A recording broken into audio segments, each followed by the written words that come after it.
마음 톡톡 총전소. 진료는 의사에게, 약은 약사에게. 그렇다면 코로나19가 길어지면서 지치고 힘든 마음을 위로받고 싶을 땐 누구를 찾아가야 할까요? 우리들 마음을 다독이고 격려해줄 아주 따뜻한 분 모셨어요. 성신여대 심리학과 서수연 교수님이십니다. 반갑습니다. 안녕하세요. 얼굴만 봐도 정말 온화하신 그런 모습이 대가 나죠. 교수님과 함께하는 마음아 본격적으로 시작해 보겠습니다. 자, 오늘 첫 시간 함께해 주실 주제는요? 일단 주제는 온 국민의 최대 관심사가 코로나19인 만큼 코로나블루 자가진단 및 심리지원 대책이라는 주제로 준비를 해보았습니다. 네, 맞아요. 요즘 상황이 정말 전례가 없는 이 팬데믹 상황이라고 하죠. 네, 심리학은 사람의 마음과 행동을 과학적으로 연구하는 학문이기 때문에 많은 심리학자들은 이번에 코비드 팬데믹이 사람들의 마음과 행동을 어떻게 변화시켰는지 관심이 매우 많았는데요. 네. 인간의 행동이라고 하는 것은 바꾸기가 정말 어렵습니다. 그런데 이게 또 행동의 변화뿐만이 아니라 우리 사람들에게 심리적인 영향을 굉장히 크게 주었죠? 네, 맞습니다. 사람들이 이번에 코비드로 인해서 굉장히 복잡하고 다양한 감정들을 느낀다고 하는데요. 나와 우리 가족이 감염이 되지 않을까 불안해하시는 분들도 있고, 또한 등교 혹은 등원하지 않는 아이 때문에 예전보다 함께 시간을 많이 보내서 좋기도 하지만 또한 스트레스를 느낀다고도 합니다. 그리고 상황이 지금 이제 많이 흘렀잖아요, 시간이. 네. 상황이 장기화가 되면서 길거리에서 마스크 안 쓴 사람만 보더라도 분노를 느낀다는 분들도 계십니다. 또 제가 아는 정신건강의학과 선생님들은 환자도 부쩍 늘었다고 이야기를 하는데요. 이제 코로나 블루라는 말이 일상 용어가 됐다는 것만 생각해도 이제 충분히 많이들 힘든 것 같습니다. 그래서 심적으로 이런 힘든 부분들을 우리가 이야기를 해보는 시간을 좀 가지면 좋을 것 같습니다. 네, 정말로 코로나19가 장기화되면서 많은 분들이 답답해 하시고 또 그럼으로써 우울증이 많이들 찾아오시는데, 이런 가운데 저희에게 또 마음 건강 지침이란 게 있다고요? 네, 맞습니다. 보건복지부 국가트라우마센터와 대한신경정신의학회에서 국민들을 위한 마음건강 지침을 이제 만들어 봤는데요. 오늘 그 이야기들을 좀 이야기를 해보려고 합니다. 네. 네, 우선 처음으로는 스트레스를 받는 상황에 불안한 감정을 느끼는 것은 너무나도 당연한 것 같습니다. 너무나 정상적인 반응인데요. 누군가가 감염 위기 상황이라면 누구라도 무서울 것 같습니다. 맞아요. 좀 어떠셨어요? 정말 옆동에서 나왔다, 바로 다니던 헬스장의 그 옆 건물에서 나왔다 이럴 때는 정말 턱끝까지 쫓아온 느낌에 많이 두렵더라고요. 네, 그래서 불안은 우리가 더 조심할 수 있게 도와주고 위험을 피할 수 있게 도와주긴 합니다.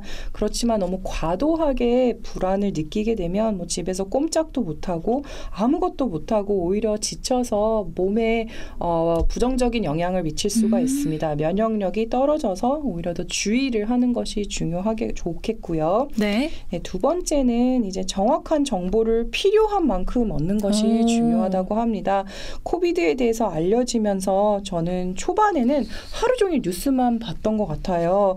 그래서 문자로 감염에 대한 잘못된 정보를 보내오는 지인들도 있었고, 동네 온라인 커뮤니티에는 옆동에 누가 확진됐더라, 확진자가 어디 다녀갔다더라, 이런 글들도 끊임없이 올라와서 굉장히 힘들었던 기억이 납니다. 네. 지금 와서 생각을 해보면 너무 많은 정보에 노출이 되는 것이 사람들을 굉장히 피곤하게 만드는 것 같아요. 또한 네. 이성적인 판단을 어렵게 만드는 부분들도 있고요. 그래서 이제는 저 같은 경우에는 질병관리본부에서 제공하는 정보에 집중을 하고 뉴스를 너무 많이 보지 않으려고 조심을 하는데, 이런 부분도 실천을 해보면 좋을 것 같습니다. 네, 정확한 팩트를 필요한 만큼만 습득을 해야겠네요. 네, 맞습니다. 세 번째는 이제 혐오에 대한 감정을 좀 얘기를 해보려고 합니다. 혐오. 네, 혐오는 도움이 되지 않는데요. 사람들이 불확실성으로 인해서 많이 느꼈던 감정은 실은 분노였던 것 같습니다. 지하철에서 마스크를 안 썼다고 몸싸움이 난 영상들도 인터넷에 떠돌아다니기도 하고, 또한 확진자가 대량 발생한 종교 집단이나 특정 집단이 있었을 때에는 인신공격과 신상 노출 분들도 상당했습니다. 맞아요. 예, 그렇지만 이런 혐오 행동은 오히려 트라우마로 인해서 2차 피해를 만들 수도 있고 감염병에 대해서 조심하고 유의해야 된다는 점에서 주의를 좀 분산을 시키는 부분도 있는 것 같습니다. 네. 그래서 힘들더라도 다른 방법으로 풀어보고 타인에게 상처 주는 말인지 한 번은 다시 생각을 해보고 말을 하는 게 좋을 것 같은데요.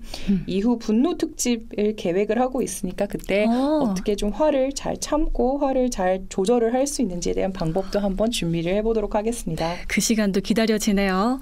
자, 지금까지 쭉 일러주신 게 국민을 위한 마음 건강, 지침이라는 거잖아요. 그냥 듣고만 있어도 왠지 마음이 편안해지고 한결 가벼워지는 그런 느낌이 드는데 사실 이게 정리된 이론이나 지침 물론 스스로 잘 활용하면 되겠지만 혼자서 헤쳐나간다는 게 그리 쉽지만은 않거든요. 그럴 땐 전문가의 도움을 받는 것도 좋은 방법이겠죠, 교수님? 물론입니다. 그리고 어떤 전문가를 찾아가야 하는지도 굉장히 중요한 문제인데요. 네. 우선 내가 느끼기에 내 상태가 좀 심각하다 혹은 어디 가서 진단을 좀 받아보고 싶다, 내가 예전 같지 않다라는 생각이 들면 정신건강 전문가를 꼭 찾아가라고 말씀을 드리고 싶습니다. 네. 이제 보통 정신건강 전문가라고 하면 이제 두 종류가 있을 수가 있는데요. 정신건강의학과 의사 선생님, 병원에 가서 만날 수 있는, 그리고 심리치료를 제공하는 심리 전문가가 있습니다. 그래서 정신건강의학과 의사 선생님을 찾아가면 상담을 해주고 진료를 보고 약물 처방을 보통 해주는데요. 여러 번 내원을 통해서 약물 조정도 하고 본인의 이야기도 할 수 있습니다.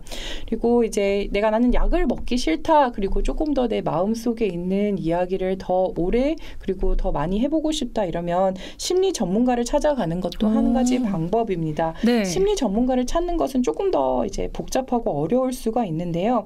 제가 어제 민간 자격 정보 서비스에 들어가서 심리 상담으로 검색을 해봤더니 관련 자격증이 무려 3,071개가 있다는 것을 알 수가 있었습니다. 네. 그러면 이제 사람들이 나는 심리 전문가를 찾아가고 싶은데 그럼 이 중에서 누구를 찾아가야 하냐에 대해서 이제 좀 고민이 될 것 같아요. 또한 이 중에도 몇 시간 인터넷으로 강의만 듣고 쉽게 취득할 수 있는 것도 있었습니다. 네, DJ님도 오늘 마음만 먹으면 하나 따실 수 있는데요.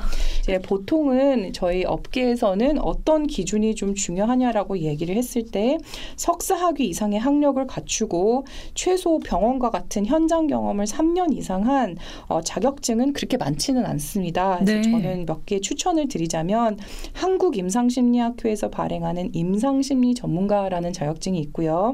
보건복지부에서 발행하는 정신건강 임상심리사, 그리고 한국상담심리학회에서 발행하는 상담심리 전문가 자격증, 이렇게 세 가지를 저는 추천을 드리고 싶습니다. 네. 그래서 상담 전문가를 찾아갈 때 이런 자격증을 갖추었는지 꼭 확인을 하시는 게 좋을 것 같습니다. 그렇군요.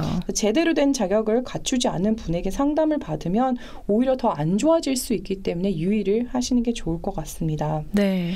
그러면 심리 상담을 받을 때 어떻게 진행이 되는지 궁금하실 것 같은데요. 네, 궁금합니다. 심리 상담은 보통 주 1회 50분 동안 전문가를 만나게 되는 것이고요. 약물보다는 전문적인 지식과 과학적 원리를 바탕으로 상담이 진행이 되기 때문에 내 마음을 어렵게 하는 원인들이 무엇인지 분석을 하기도 하고 마음이 치유될 수 있게 도와줍니다. 또한 이제 사람들이 심리 상담에 대해서 굉장히 잘못 알고 있는 부분이 있어요. 네. 누군가와 만나서 내 말을 그냥 쏟아내는 것이라고 생각을 하거든요. 그런데 좋은 심리 상담은 전문가와 만나서 여러 가지 기술을 배우는 것이 중요합니다. 내 감정을 잘 다룰 수 있는 기술, 혹은 스트레스를 잘 대처할 수 있는 새로운 기술을 배우고 현재 어려운 마음에 대한 위로를 받는 것입니다. 네, 말씀 들으니까 정말 우리가 생각보다 도움을 받을 수 있는 방법이 되게 많네요. 네, 코로나19로 힘들어하시는 분들이 조금이나마 도움이 되셨으면 좋겠습니다. 혹시 쉽게 이용할 수 있는 센터라든지 이런 곳을 좀 안내해 주실 수 있을까요? 네. 아까 앞서 말씀드린 전문가 자격증을 갖추신 분들이 운영을 하는 센터들도 있고요. 네. 또한 이제 나라에서 운영을 하고 있는 여러 가지 전화가 있습니다. 아무래도 대면으로 상담을 하는 게 좀 부담스러울 수도 있다고 생각을 하는데요. 이제 첫 번째 소개해드리고 싶은 곳은 국가 트라우마 센터에서 확진자 및 가족들을 위해서 제공되는 위기 상담 전화가 있습니다. 전화번호는 02 2204-0001이고요. 네. 격리자 및 일반인을 위해서 지역 정신건강복지센터에서 상담 전화도 제공을 하고 있습니다. 전화번호는 1577-0199이고요. 네. 한국심리학회에서 코로나19를 극복하기 위한 심리 전문가 무료 전화 상담 실시도 이제 하고 있습니다. 그래서 전화번호는 070-5067-2619입니다. 네. 자, 오늘 알차게 이야기를 나눠봤습니다. 우리 교수님과 함께하는 이 코너 이름이 마음아이거든요. 자, 교수님은 오늘 첫 시간 어떠셨어요? 좀 떨리기도 했지만 이렇게 소통할 수 있는 기회가 주어져서 너무나도 기쁩니다. 네, 현재 우리에게 꼭 필요한 이야기였습니다. 다음 주도 기대하겠습니다. 오늘 감사합니다, 교수님. 네, 감사합니다.